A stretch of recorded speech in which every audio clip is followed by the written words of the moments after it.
देखिए latest episodes बिल्कुल ad free. देवर्षि, कहाँ हैं आप? मुझे आपकी विशेष आवश्यकता है। नारायण नारायण, आदेश दीजिए माता। आदेश नहीं, अनुरोध। मैं तुलसी के विवाह अवसर पर एक उपहार भेजना चाहती हूँ। आप पाताल लोक जाकर वर वधू को वो उपहार देकर आइए। कैसा उपहार माता?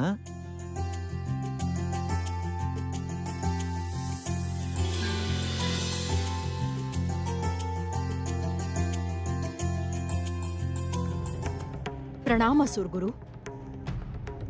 मैं स्वर्गलोक से एक उत्तम समाचार लाई हूँ। अब हमारी विजय निश्चित है। कैसा समाचार है? नारायण द्वारा शंखचूर को रक्षा कवच देने पर इंद्रदेव क्रोधित हुए हैं। महालक्ष्मी ने भी उनकी नहीं सुनी और इस रक्षा कवच के कारण ही स्वर्ग के देवता 2 हिस्सों में बंट चुके हैं। ऐसी परिस्थिति में शंखचूर ने यदि इंद्रलोक पर आक्रमण किया तो मैं वहां जाकर ऐसी परिस्थिति उत्पन्न करूंगी जिससे असुरों की विजय निश्चित होगी। और मैंने सुना है कि इंद्रदेव और बाकी सारे देवताओं ने प्रमोद विहार में जाने का निर्णय किया है। प्रमोद विहार में? हाँ सुरगुरु, एक अवसर मिला है, केवल उसका उचित उपयोग करना होगा। अब शंखचूर की असुरी ऊर्जा जागृत करने के लिए मैं एक माया हवन करूंगा। माया हवन।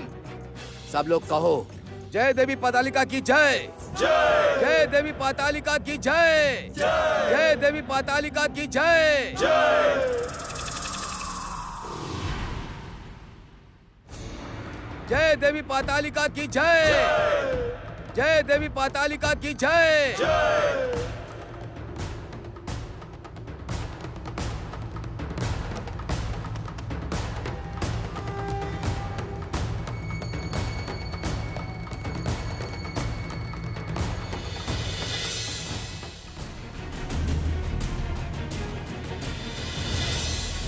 अब तुम्हारे भीतर असुरी शक्ति प्रकाशित होगी शंखचूर।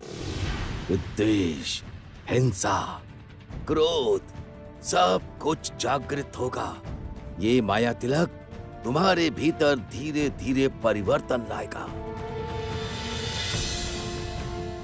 शंखचूर, अब तुम विजय की ओर बढ़ते जाओ। संपूर्ण असुरकुल तुम पर भरोसा करता है। देवताओं से छीन लो स्वर्गलोक। तुम्हारे पास ये एक स्वर्ण अवसर है। कल देवगण प्रमोद विहार में जा रहे हैं। इस अवसर पर तुम इंद्रलोक प्राप्त करके आओ। गुरुदेव, मुझे थोड़ा समय दीजिए। मैं तुलसी के साथ इस विषय में एकांत में वार्ता करना चाहता हूँ। कोई आवश्यकता नहीं है किसी से युद्ध की वार्ता करने की। तुलसी युद्ध के बारे में क्या जाने, और वैसे भी वो देवताओं के साथ युद्ध से कभी सहमत नहीं होगी। इतनी सरल बात तुम क्यों नहीं समझ रहे हो शंखचूर? तुलसी को बताए बिना मैं कोई कार्य नहीं कर सकता हूँ माता। मुझे क्षमा कर दीजिए।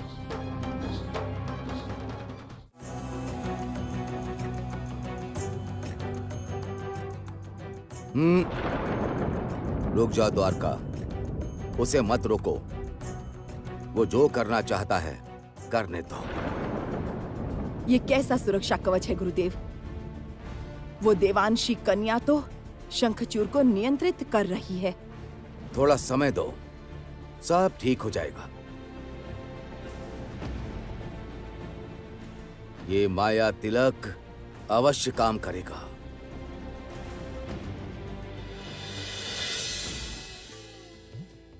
स्वामी, आपका प्रेम इस ज्योत्सना की ज्योति की तरह ही स्निग्ध है। इतना प्रेम करते हैं आप मुझसे, इतना सम्मान देते हैं। आपके जैसे पुरुष को स्वामी के रूप में पाकर मुझे गर्व है। चिरकाल मैं आपकी सेवा कर पाऊं। मेरे प्रति आपकी ये आस्था चिरकाल अटूट रहे। बस मुझे और कुछ नहीं चाहिए।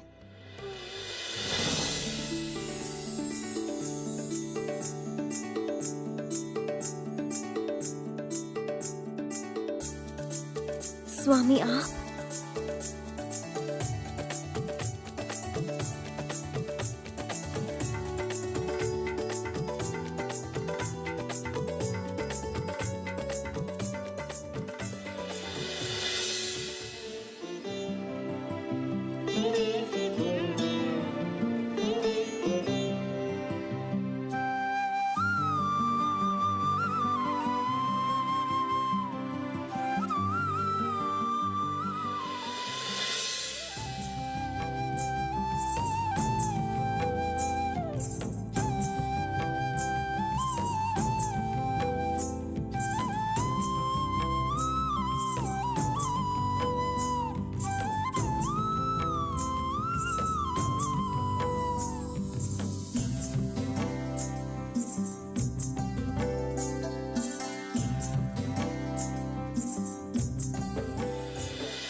देवी, तुम्हारे साथ मैं कुछ महत्वपूर्ण वार्ता करना चाहता हूं। तुम जैसा कहोगी मैं वैसा ही करूंगा। ये आप क्या कर रहे हैं असुरराज? आप श्रेष्ठ वीर हैं। आप पर इतना बड़ा दायित्व है और आप मेरे परामर्श अनुसार चलेंगे। ये आप क्या कर रहे हैं असुरराज? आप श्रेष्ठ वीर हैं। आप पर इतना बड़ा दायित्व है और आप मेरे परामर्श अनुसार चलेंगे। हाँ देवी, क्योंकि मुझे लगता है कि तुम्हारे जैसा शुभ चिंतक मेरा और कोई नहीं है। तुम्हारे निकट आकर के मुझे एक अद्भुत शांति मिलती है देवी। तुम्हारे स्पर्श से मेरी सारी पीड़ा और सारी वेदना का अंत हो जाता है।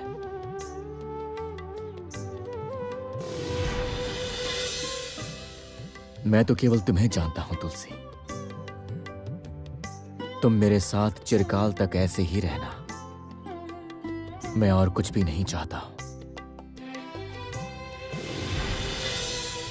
मैं बहुत भाग्यशाली हूँ जो मेरे स्वामी मुझे इतना सम्मान दे रहे हैं। पत्नी के रूप में मेरा धर्म है आपको सही मार्ग के दर्शन कराना। कहिए स्वामी, किस विषय में वार्ता करना चाहते हैं?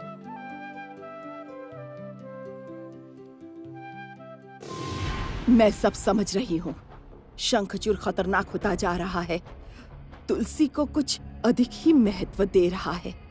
अब तो ये तुलसी शंखचूड़ की दुर्बलता बनती जा रही है। इस तुलसी को असुर कुल से भगाने के अलावा मेरे पास और कोई मार्ग नहीं है। तुलसी को यहाँ से जाना ही होगा।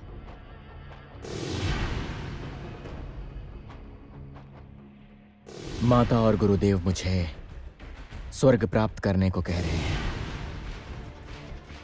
असुरों के प्रति देवताओं के दीर्घ समय के अपमान का प्रतिशोध लेने के लिए सभी देवगण एक साथ मिलकर प्रमोद विहार के लिए जा रहे हैं। ऐसा समाचार मिला है गुरुदेव को। उनका कहना है कि इस समय यदि मैं इंद्रलोक पर आक्रमण करता हूं तो विजय निश्चित है। किंतु क्यों? क्यों ऐसे कायरों की तरह आप इंद्रलोक प्राप्त करेंगे?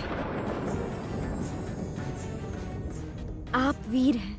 वीर की तरह सामने से युद्ध करके इंद्रलोक प्राप्त करने का सामर्थ्य है आप में। ये मेरा विश्वास है। किंतु स्वामी, देवगणों ने तो आपके राज में कोई अन्याय नहीं किया, तो क्यों आप उन पर आक्रमण करेंगे? आपके राज में यदि असुर कुल के प्रति कोई अन्याय हो तो फिर आप अवश्य उनका प्रतिकार कीजिए।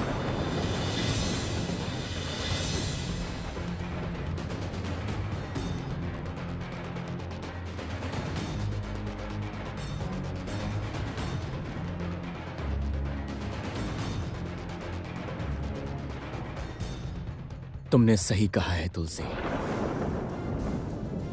मैं तुम्हारे साथ सहमत हूं।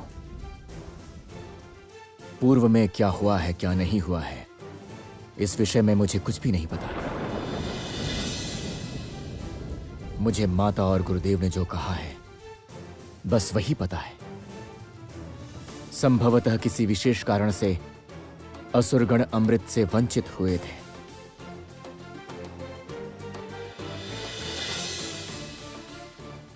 बलिराज का दमन भी संभवतः नारायण ने किसी विशेष कारण किया होगा। मैं अपने राज्य में न्याय चाहता हूं, इसलिए मैं यहां पर विवश हूं। मैं गुरुदेव से जाकर कहूंगा कि इस युद्ध की कोई आवश्यकता नहीं है।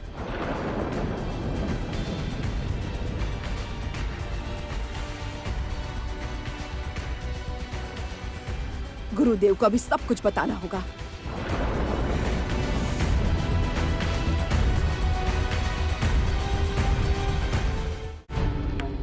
मैंने इंद्रदेव को सहमत कराया था। वो तत्पर हुए थे प्रमोद विहार जाने के लिए, किंतु देव गुरु ने आकर मेरी सारी परिकल्पना नष्ट कर दी। ऐसा उद्वेग लेकर और कब तक चलेंगे देवराज?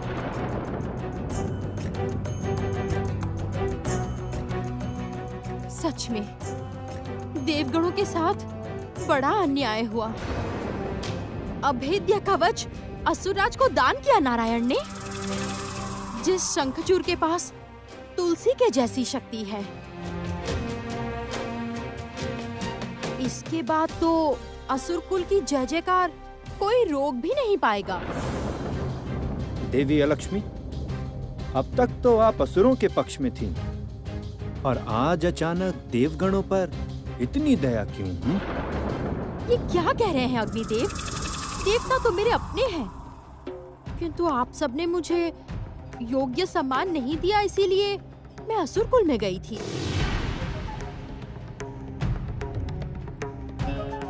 आप लोग यदि चाहें तो असुर कुल की समस्त गुप्त योजना मैं आपको बता सकती हूँ। हाँ देवराज, आप लोग प्रमोद विहार जाइए। समय समय पर असुरों की हर गुप्त योजना मैं आप लोगों तक छिपकर पहुंचा दूंगी। आप लोग क्या कहते हैं देवगण? प्रमोद विहार चलें? जाइए सब लोग, निश्चिंत होकर जाइए।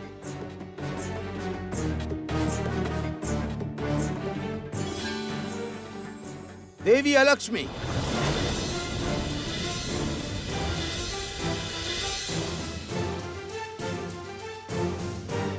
तुम्हारी वांछित प्रतिक्रिया की कोई आवश्यकता नहीं है। हमें तुम्हारे संस्पर्श से दूर रहना ही श्रेष्ठ समझता हूं।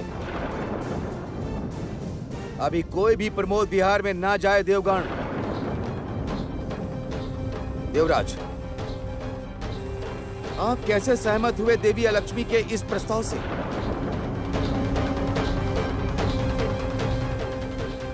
देवी अलक्ष्मी, ये सब बताकर क्यों समय नष्ट कर रही हो? क्यों स्पष्ट रूप से नहीं बोलती कि तुम संपूर्ण व्यर्थ हुई हो? नहीं असुर गुरु, मैं संपूर्ण व्यर्थ नहीं हुई। मैं एक ऐसा समाचार लाई हूँ जो असुरों के लिए बहुत ही महत्वपूर्ण होगा। हमें अब किसी भी महत्वपूर्ण समाचार की आवश्यकता नहीं है गुरुदेव। शंखचूर स्वर्गलोक पर आक्रमण नहीं करेगा। तुलसी ने हमारी समस्त परिकल्पना नष्ट कर दी है। क्या? हाँ गुरुदेव, मैंने छिपकर शंखचूर और तुलसी की सारी बातें सुनी हैं। देवगणों ने तो आपके राज में कोई अन्याय नहीं किया, तो क्यों आप उन पर आक्रमण करेंगे? आपके राज में यदि असुर कुल के प्रति कोई अन्याय हो, तो फिर आप अवश्य उनका प्रतिकार कीजिए।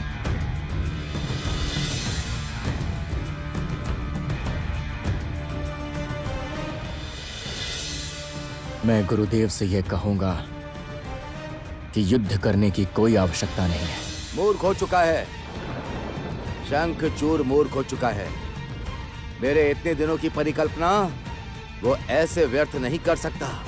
कहाँ कहाँ है वो? मैं अभी उसके साथ वार्ता करना चाहता हूँ। शांत हो जाइए असुर गुरु, शांत हो जाइए आप। मुझे लगता है मैं एक ऐसा समाचार लाई हूँ जिससे आपके दोनों कार्य संपन्न हो जाएंगे। क्या? कैसा समाचार? शंखचूर के राज में यदि असुरों पर भयानक अन्याय हो तो इंद्रलोक पर आक्रमण में और कोई बाधा नहीं रहेगी असुर गुरु।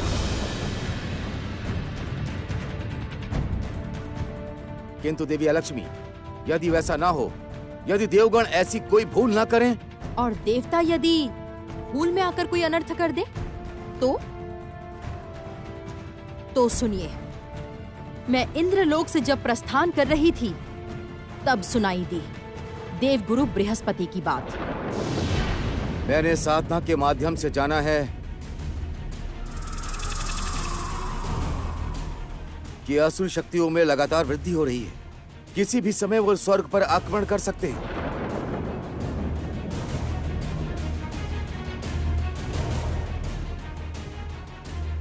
अपनी सुरक्षा के लिए हमें एक हवन का आयोजन करना होगा। हवन? कैसा हवन देवगुरु? देवी आदिशक्ति के लिए हवन करना होगा, जिससे वो हमें दिव्य अस्त्र दान करें।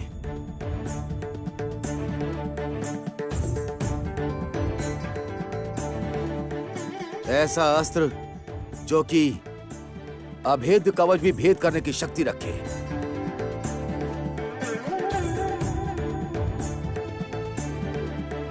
क्या ऐसा हवन सफल होगा देवगुरु?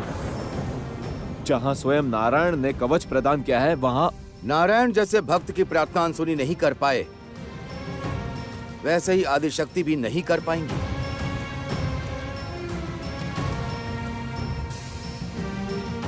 मैं देवगुरु के प्रस्ताव से पूर्ण सहमत हूं देवराज। मुझे लगता है हमें और विलंब न करके इस हवन की तैयारियां आरंभ करनी चाहिए। मुझे भी यही लगता है देवगुरु।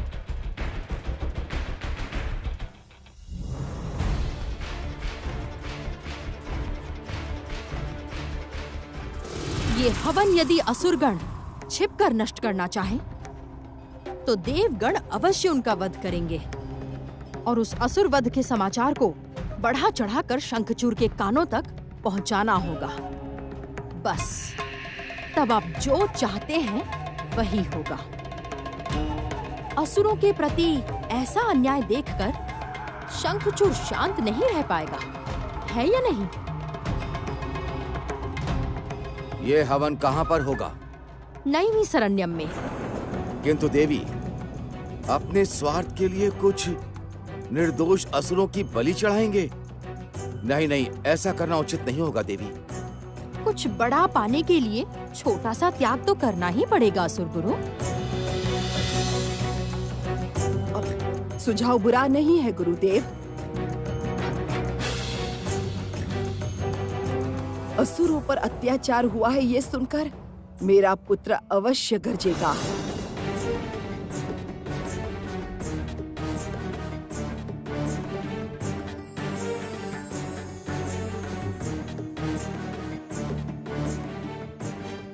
ठीक, ऐसा ही होगा।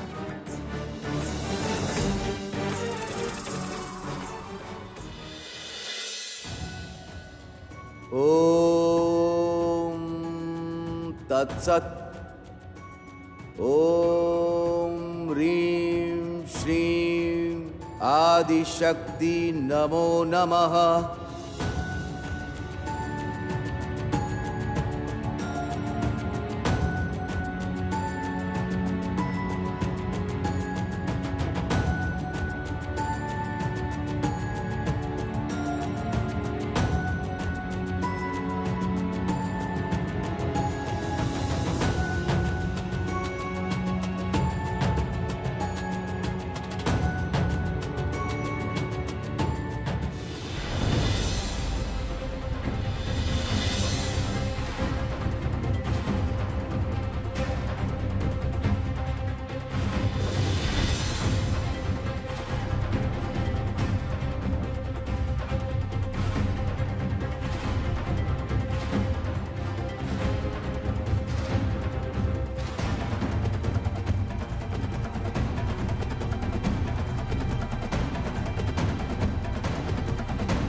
क्या हुआ देवराज?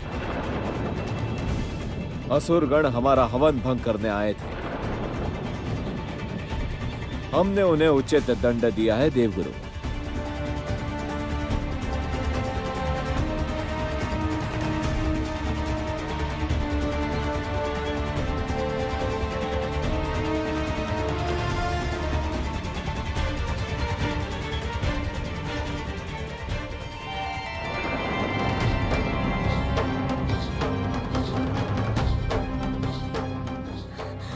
ये क्या किया देवगण?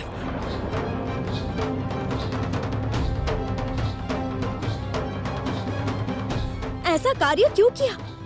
आप सबने सोते हुए शेर को इस तरह अकारण क्यों जगाया? इसके अलावा हमारे पास और कोई उपाय नहीं था देवी।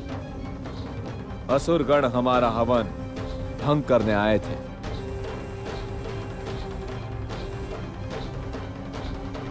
आपको उन्हें बंदी बनाना चाहिए था, ना कि उनका वध। शंखचूर ये असुर वध कदापि नहीं सहन कर पाएगा। आपको एवं जगत पालक को पराजित करके भी उसने वैकुंठ और इंद्रलोक को नहीं छीना। किंतु मैं जानती हूँ तुलसी भी उसे नहीं रोक पाएगी। देवता और असुरों की लड़ाई पुनः आरंभ होगी।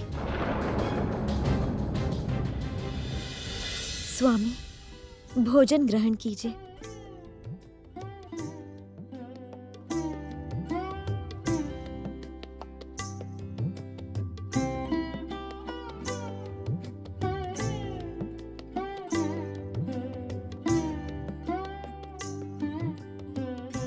आहा, अपूर्व।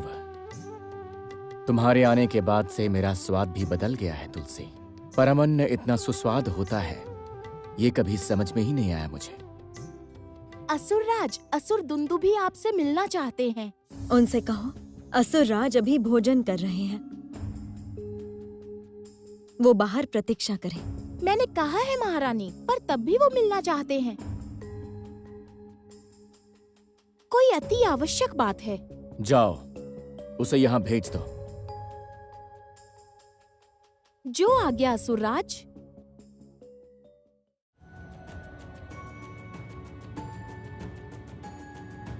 ये क्या स्वामी, खाना छोड़कर उठ क्यों रहे हैं?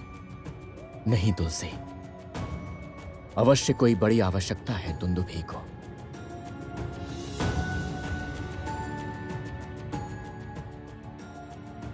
प्रणाम असुरराज। क्या समाचार है दुंदुभी? नैमिषारण्य में हमारे 3 भ्राताओं की निर्मम हत्या की है देवगणों ने। क्या कहा? ऐसा कैसे हुआ? वहां देवगण हवन कर रहे थे असुरों के विनाश के लिए। हम वहां उपस्थित हुए थे। देवराज और बाकी देवगण ने हम पर आक्रमण किया। हम निशस्त्र थे, इसीलिए अपनी रक्षा नहीं कर पाए। मैं जैसे तैसे भाग के आया हूं असुरराज। असुरराज शंखचूड़,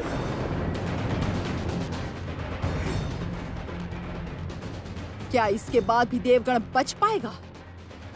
इतना बड़ा अन्याय किया उन्होंने और उसका कोई प्रतिशोध नहीं लेगा असुरकुल। धिक्कार है पुत्र, धिक्कार है।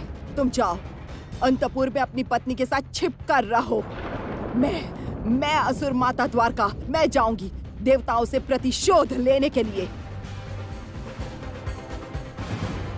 नैमिषारण्यम में क्यों गए थे तुम लोग? वो जगह तो असुरों के जाने के लिए बिल्कुल नहीं है। बताओ मुझे। हम ऋषियों के लिए दान लेकर गए थे असुरराज। महारानी दान करती रहती हैं, वही दान हम ऋषियों तक पहुंचाते हैं। इसी कारण से हमने देव पूजा निषेध की थी। ये दान ध्यान असुर धर्म में नहीं है। किंतु तुम्हारी पत्नी असुर कुल का कोई नियम नहीं मानती। उसी के कारण, केवल उसी के कारण असुरों का वध हुआ देवताओं के हाथों। माता, इसका उत्तर असुर कुल अवश्य देगा। राजा के रूप में अपने कुल की रक्षा करना मेरा धर्म है। मैं प्रतिज्ञा करता हूं कि धर्म के अनुसार ही मैं इसका उत्तर दूंगा उन देवगणों को।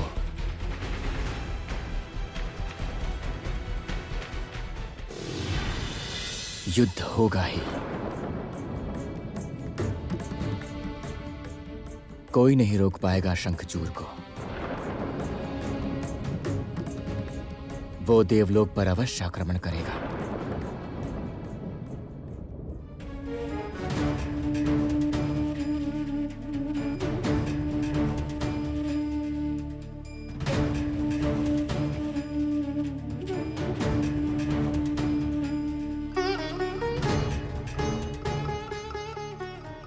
पुनः युद्ध होने से देवताओं की पराजय निश्चित है। शंखचूर अपराजित है। नारायण ने उसे जो रक्षा कवच दान किया है,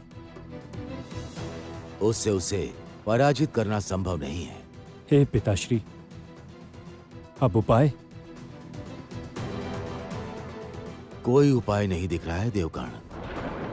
आप ऐसा कैसे कह सकते हैं प्रजापति? तो क्या हम स्वर्ग का अधिकार छोड़ देंगे? मुझे लगता है रक्तपात रोकने के लिए यही करना उचित है। चिरकाल केवल त्रिदेव के कारण पराजित हुए हैं देवगण। वे देवताओं की सहायता नहीं करते, वे सहायता करते हैं असुरों की। देवराज, आप अपनी वाणी संभालिए। किस पर आरोप लगा रहे हैं आप? त्रिदेव पर? मैंने क्या असत्य कहा है देवी?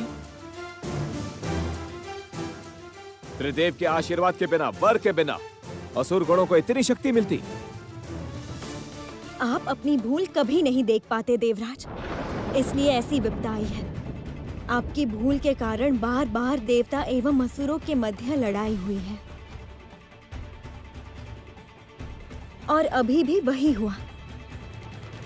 निर्दोष असुरों की हत्या करना अनुचित था, ये बात तो अस्वीकार नहीं कर सकते देवराज। इससे तो हवन भी भंग हो गया। देवगुरु, आप भी मुझे ही दोषी ठहरा रहे हैं। मैंने तो हवन की रक्षा करने के लिए देवराज, आपको और धैर्य रखना चाहिए था। देवराज, यतो धर्मा ततो जया। धर्म ही धर्म की रक्षा करता है। शंखचूर धार्मिक है, इसीलिए धर्म उसका रक्षा कवच है। नारायण केवल एक माध्यम है। मैं समझ पा रही हूँ, चारों ओर एक विशाल परिवर्तन आने वाला है। इसके कारण संभवतः नारायण को भविष्य में पाप का भागीदार बनना पड़ेगा, किंतु समय की धारा कोई भी नहीं रोक सकता है। नियति को हमें स्वीकारना होगा। मेरे अनुसार इस समय देवताओं का आत्मसमर्पण करना ही श्रेष्ठ होगा।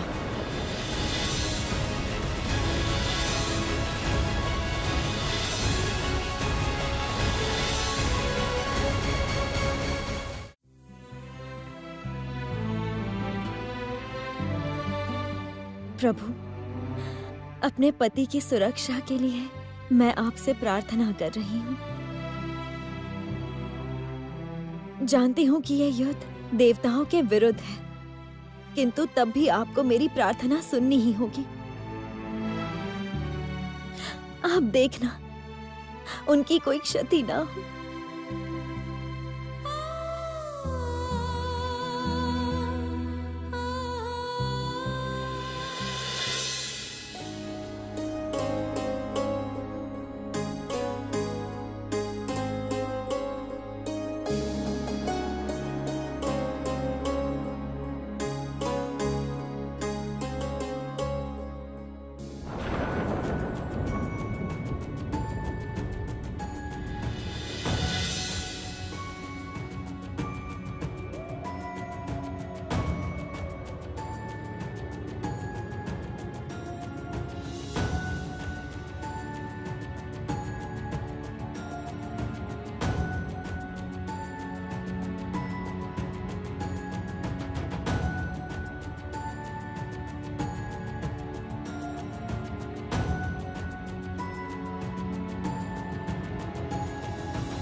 स्वामी, तुलसी, मैं तुम्हारे जीवन में कोई बाधा उत्पन्न नहीं करना चाहता हूं, लेकिन जब तुम आरती करती हो तब लगता है कि वो मूर्ति ही तुम्हारा प्राण है। मैं तो तुम्हारे आसपास भी नहीं हूं। ये सच नहीं है स्वामी।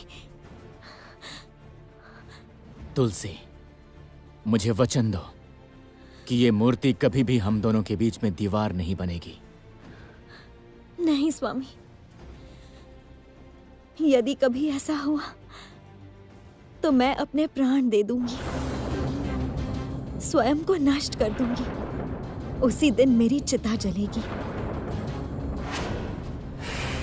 वो दिन कभी भी नहीं आएगा तुलसी, और यदि आ गया तो उस दिन शंखचूर भी स्वयं का अंत कर देगा।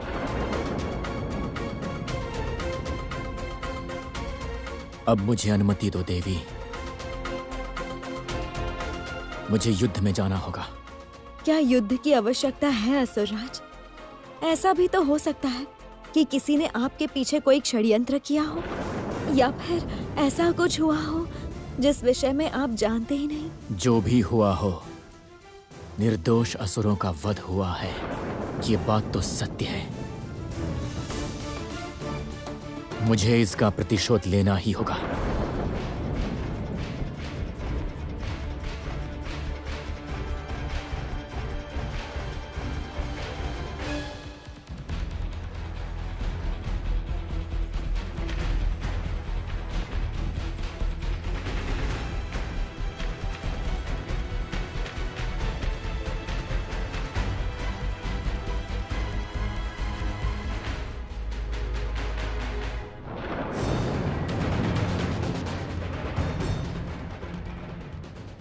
आपकी विजय ही मेरी प्रार्थना है स्वामी।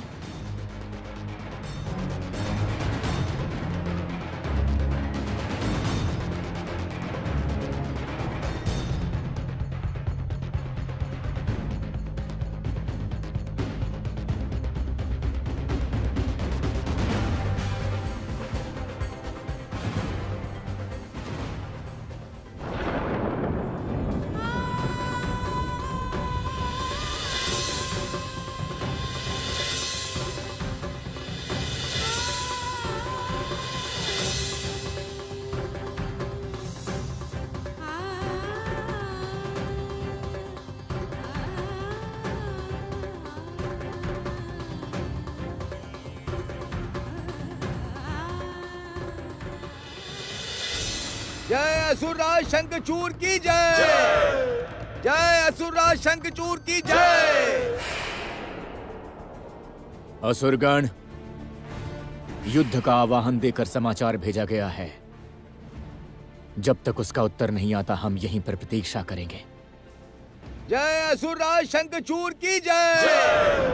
जय असुरराज शंखचूर की जय।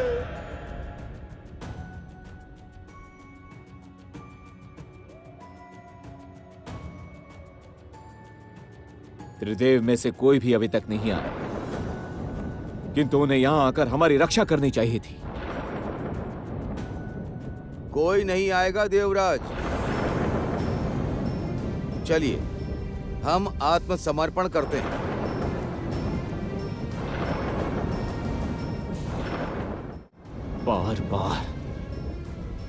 बार बार असुरों के सामने पराजित होते आ रहे हैं हम त्रिलोक में श्रेष्ठ हैं। अस्त्र शस्त्र विद्या बुद्धि में उत्तम है, किंतु असुरों के आक्रमण के सामने बार बार पराजित होना पड़ रहा है हमें। धिक्कार है हम पर।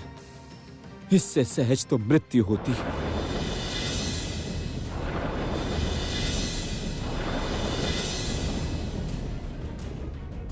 चलिए देवराज, और विलंब करने से असुरों का धैर्य जा सकता है।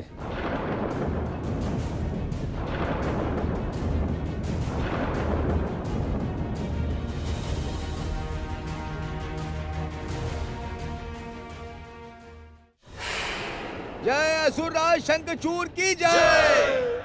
जय असुरराज शंखचूड़ की जय। जय असुरराज शंखचूड़ की जय। जय असुरराज शंखचूड़ की जय। असुरराज, सोचा था तुम थोड़े अलग स्वभाव के हो,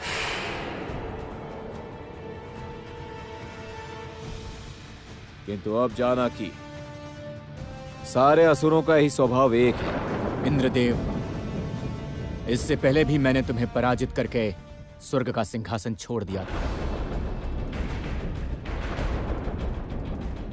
किंतु तुमने उसका सम्मान नहीं रखा। तुमने निर्दोष असुरों का वध किया है। इंद्रदेव, तुम तो त्रिलोक के अधिपति हो। तुम्हारे लिए असुर एवं देवताओं का स्थान एक होना चाहिए, किंतु तुमने वो नहीं किया। मैं असुरों का अधिपति हूं, और असुर कुल के एक भी जन की यदि अन्याय रूप से मृत्यु हुई है तो उसका दायित्व मुझ पर जाता है। आ जाओ इंद्र, युद्ध करो। असुरराज, जिस कारण से तुमने स्वर्ग पर आक्रमण किया है वो धर्म से सही है। हम आत्मसमर्पण करते हैं। अकारण रक्तपात मत करो। देवराज,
हम स्वर्गलोक त्याग कर रहे हैं शंखचूड़। इस स्वर्ग पर अब तुम्हारा अधिकार है।